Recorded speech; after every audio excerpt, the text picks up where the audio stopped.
Okay, seriously, I hate Kristine Mirelle. And if you're thinking about doing her challenge, don't. So I signed up for it, and within no time, she had me coming out of my shell and feeling more confident on camera. Confident and delusional enough to make funny ads for myself. Before I knew it, I was doing really dumb things like this.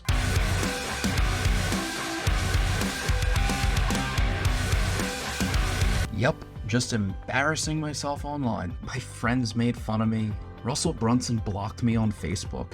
And my mother disowned me. But that's not even the worst part. She was even so encouraging that she told me that I should make funny ads for clients. I'll tell you why she did it.